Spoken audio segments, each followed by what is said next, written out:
Enfin, pour responsabiliser vos enfants, vous pouvez définir des rites particuliers, des moments spéciaux que vous allez avoir avec vos enfants, un peu après leurs anniversaires, ou des moments particuliers qui vont se faire, qui vont arriver à des étapes assez déterminantes de leur vie. Ça peut être une invitation au restaurant, et ça, c'est une idée qui m'est venue suite au film Courageous, que j'ai regardé. Le père, il a invité sa fille au restaurant quand elle était adolescente. Il remarquait qu'il y avait un jeune homme qui lui rôdait tout autour. Il a invité sa fille au restaurant et lui a offert une bague. Et il lui a dit qu'elle était précieuse pour lui et qu'il souhaitait que cette alliance-là, cette bague, reste sur son doigt jusqu'à ce que son mari la remplace. Et en contrepartie, sa fille devait l'informer si jamais elle avait des sentiments pour quelqu'un d'autre ou si elle s'apprêtait à céder aux avances de quelqu'un d'autre. Et la fille a été tellement touchée, tellement heureuse.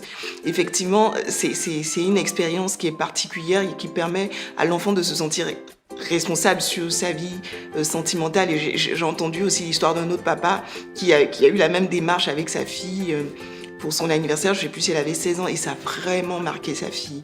On peut aussi prévoir ces moments particuliers avec nos enfants pour leur expliquer qu'ils ont un nouvel âge et que ce nouvel âge implique certains types de comportements. Par exemple, tu sais, aujourd'hui, tu as 7 ans. À 7 ans, normalement, un enfant doit pouvoir se laver tout seul. Un enfant doit pouvoir s'habiller tout seul, choisir ses vêtements. Il peut commencer à plier son linge. Tu deviens petit grand et ce serait bien que tu commences à le faire.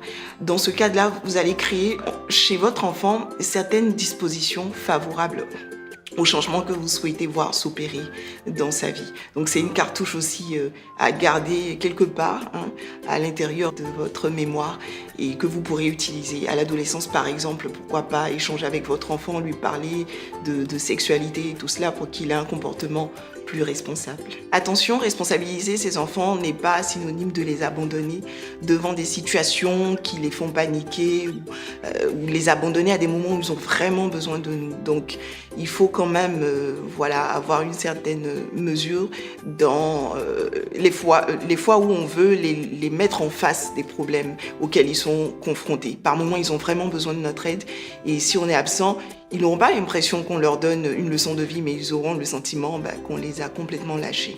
Et cela n'est pas positif pour eux. Tout changement est progressif avant d'être effectif. Dans le processus de responsabilisation de nos enfants, nous devons cultiver la patience et être très encourageant sur les efforts et les progrès. Il faut apprendre à célébrer les petits progrès.